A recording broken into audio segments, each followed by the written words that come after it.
यीशु मसीह के मधुर नाम में एक बार फिर से आपका स्वागत है।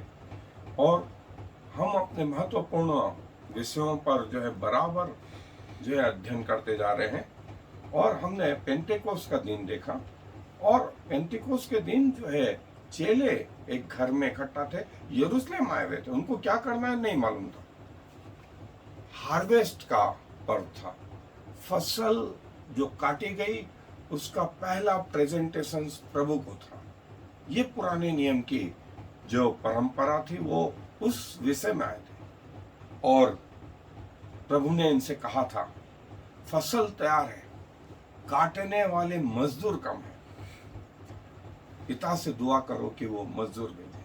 और पेंटिकोस का दिन वो दिन आ गया। और क्या हुआ इस दिन? महत्वपूर्ण घटना हुई। पवित्र आत्मा जिसकी प्रतिज्ञा प्रभु यीशु मसीह ने की थी वो बल के साथ पहली चीज। लोग कहते हैं कि यदि पवित्र आत्मा नहीं होते तो प्रभु यीशु मसीह की सेवा 50-100 किलोमीटर के दायरे में थी, वो वहीं रह जाती। लेकिन आज पवित्र आत्मा की सहायता से पृथ्वी के छोर तक प्रभु यीशु मसीह का नाम, परमेश्वर का नाम। तो प्रभु को हम धन्यवाद देते हैं। दूसरी चीज, कलीसिया की स्थापना हुई। इसके बाद हम एक के बाद क्रमवार देखते जाएंगे कि पतरस, पहले बात लोगों के जीवन में पवित्र आत्मा भर गई। दूसरा, पतरस ने प्रचार किया।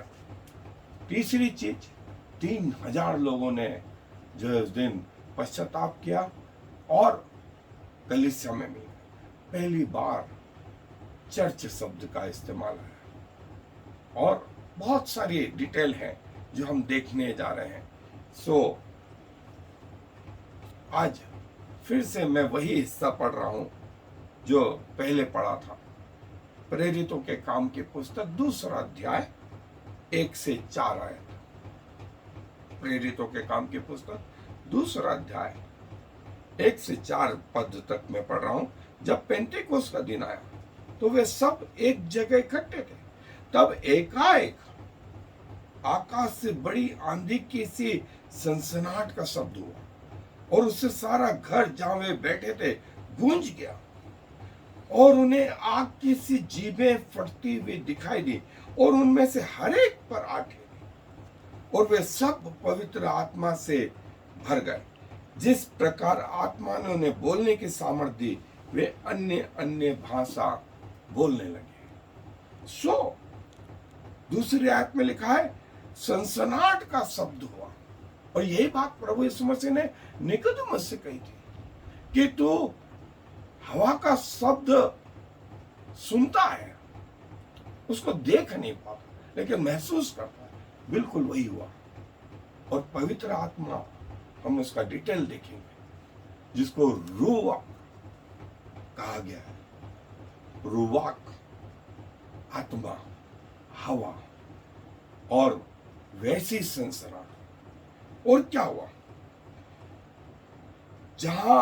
घर जहां वे बैठे थे गूंज गया। और तीसरी आयत में, और उन्हें आग की सी जीभें फटती हुई दिखाई दी।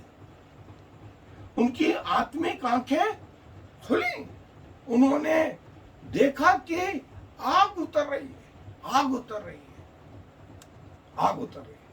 पवित्र आत्मा का सिंबल है। हम इसे आगे भी देखेंगे डिटेल में। पवित्र आत्मा का सिंबल है आग, कबूतर और दूसरी चीजें, बहुत सारी चीजें। और तीसरी चीज क्या है? उनमें से हर एक के ऊपर आठे। हर एक, यहां ये नहीं लिखा है कुछ एक। मतलब जो विश्वासी थे इकट्ठा थे, और जो है वे लोग, और कौन लोग थे इसका वर्णन जो है वो प्रेरितों के काम की पुस्तक का पहला अध्याय उसकी 12वीं आयत से मैं कुछ हिस्सा पढ़ रहा हूं। कौन लोग थे? जब वे जैतून नाम के पहाड़ से जो यरूशलेम के निकट एक सप्ताह के दिन की दूरी पर है यरूशलेम को लौटे, और जब वहां पहुंचे तो वे उस अटारी पर गए जहां पतरस और यूहन्ना और याकूब और अंद्रियास और फिलिपुस और थोमा और बर्तुल्मै और मत्ती और हल्फई का पुत्र याकूब और समोन जेलोतेस और याकूब का पुत्र यहूदा रहते थे। ये सब कई स्त्रियों और यीशु की माता मरियम और उसके भाइयों के साथ एक चित्त होकर प्रार्थना में लगे रहे।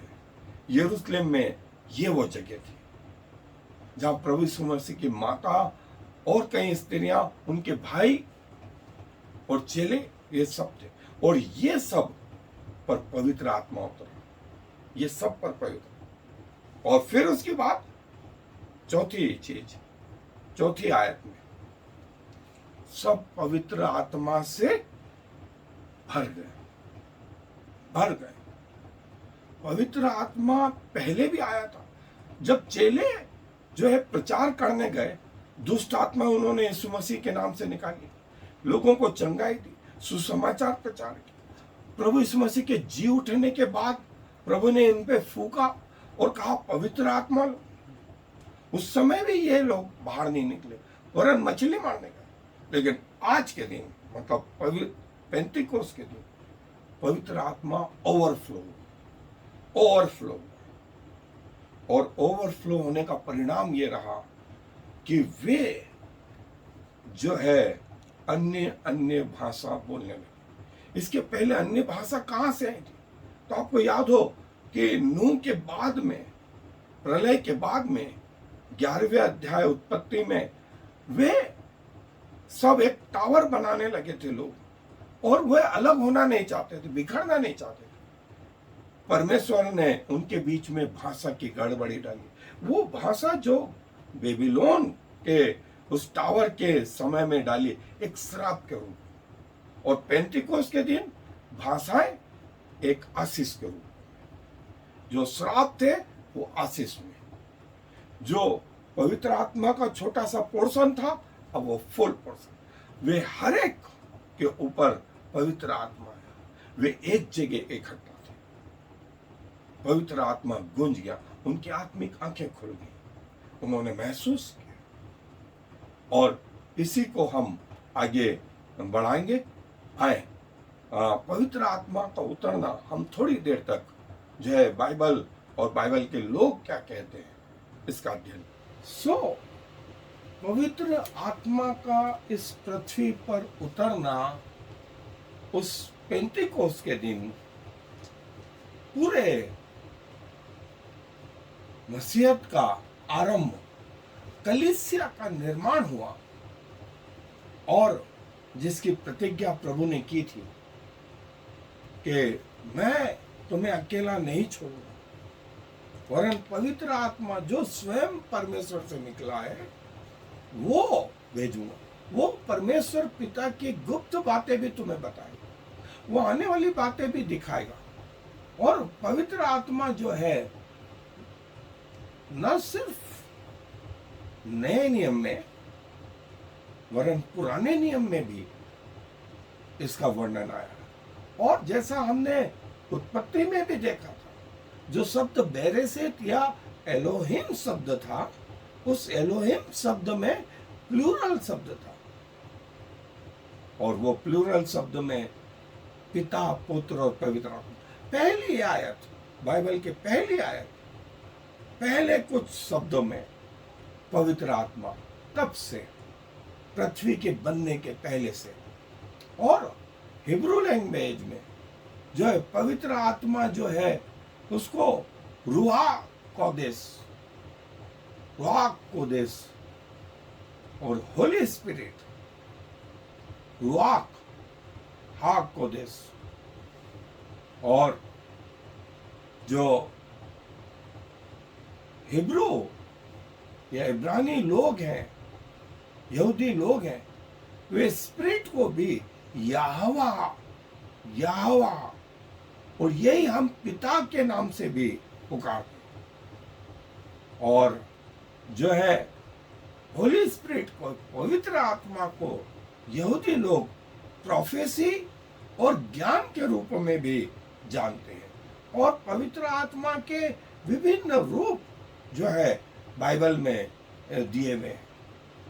सो आज जो है जो रूह हाकोदेश जो है इस पेंटिकोस के दिन जैसा प्रभु यीशु मसीह ने कहा था वैसा जो है जब वे एक जगह इकट्ठा थे, और कौन लोग इकट्ठा थे हमने उसकी लिस्ट देखी, फिर उसके बाद में वे प्रार्थना कर रहे थे, तब एकाएक बड़ी सनसनाहट सी हुई और लोगों ने उसे अपने जीवन में अपने शरीर में महसूस किया और उनकी आत्मिक आंखें खुली।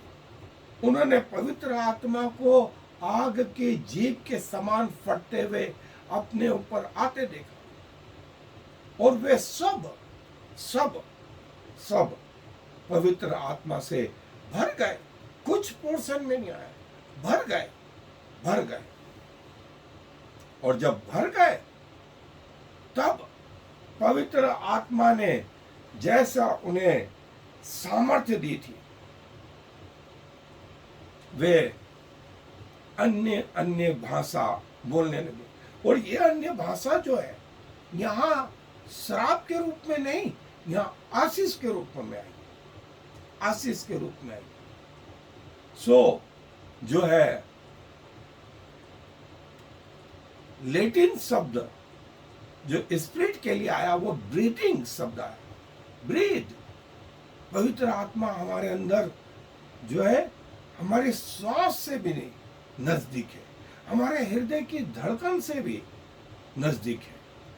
और जो पवित्र आत्मा आदम और हवा में से चला गया था, उनकी आत्मिक मृत्यु हो गई थी, वो आत्मिक जीवन फिर से आ गया, फिर से आ गया। और पवित्र आत्मा के लिए ग्रीक भाषा में जो शब्द आया वो ग्रीक ट्रांसलेशन जो है न्यूमा, न्यूमा, न्यूमा मतलब ब्रेथ, हवा जो है उसको हम देखते नहीं लेकिन महसूस करते, महसूस करते। और पवित्र आत्मा इस रीति से चेलों में उतरा और वे सब जो है पवित्र आत्मा से भर गए। उन्होंने देखा कि आग की सी जीभ है फटती हुई उनके ऊपर आ रही है, आ रही है। उनके जो है आत्मिक आंखें खुल गई, आत्मिक आंखें खुल गई। और ये किसी को मिला किसी को नहीं मिला ऐसा नहीं हुआ, ये सबको मिला, सबको मिला। और कई स्त्रियों के साथ में मरियम और प्रभु यीशु मसीह के भाई और चेले ये सब इकट्ठा थे, ये सब इकट्ठा थे। और इन पर पवित्र आत्मा इस रीति से आया, इस रीति से आया और आशीष के रूप में जो है परमेश्वर के लिए ये अन्य अन्य भाषाएं बोलने लगे, अन्य अन्य भाषाएं बोलने लगे। जो बेबीलोन में श्राप आया था वो श्राप पेंटिकोस के दिन आशीष में बदल गया और वो आज तक जारी है, वो आज तक जारी है। सो हमें प्रभु का धन्यवाद करना चाहिए कि मंदिरों में रहने वाला प्रभु अब हमारे शरीर को अपना मंदिर बनाता है और उसके अंदर निवास करता है और 24 घंटे अपनी सहभागिता और संगति प्रदान करता है। इससे बड़ी बात और क्या चाहिए, इससे बड़ी बात और क्या चाहिए कि प्रभु अब हमारे अंदर निवास करें। आए अपने आप को प्रभु के चरणों में सौंपे, धन्यवाद देते हैं। जो हमारे लिए कठिन बात थी वो अब इतनी सरल कर दी। आप वो मंदिरों में से निकल करके, वो तंबुओं में से निकल करके जो है हमारे शरीर को अपना मंदिर बनाते हैं और इसमें निवास करते हैं प्रति पल, प्रति सेकंड, प्रति मिनट, प्रति घंटे। आप हमारे साथ सहभागिता रखते हैं, आप हमें अपने जैसा बनाने में लगे रहते हैं। क्या कहें प्रभु, अयोग्य हैं, पृथ्वी कैसे मनुष्य हैं, इसके बावजूद आपने हमसे प्रेम किया। और इससे बड़ा प्रेम क्या प्रभु कि आप जो उस पेंटिकोस के दिन आरंभ किया वो आज तक विद्यमान है, आगे तक रहेगा। हम आपको सारा आदर देते हैं, आपके सामने झुकते हैं प्रभु, नतमस्तक होते हैं। हमारे शरीर का एक एक कण प्रभु आपके नाम की महिमा करता है। हमारी श्वास, हमारे हृदय की धड़कन, हमारा सेंस प्रभु हम आपको देते हैं। आप इससे भी ज्यादा क्लोज हमारे अंदर हैं। और प्रभु हमें पवित्र और सिद्ध बनाने में लगे रहते हैं, प्रतिदिन प्रतिपल प्रभु ये प्रक्रिया जारी है। फिर से प्रभु आपको धन्यवाद देते हुए इस विनती को प्रभु यीशु मसीह के नाम से मांग लेते हैं, आमीन। और फिर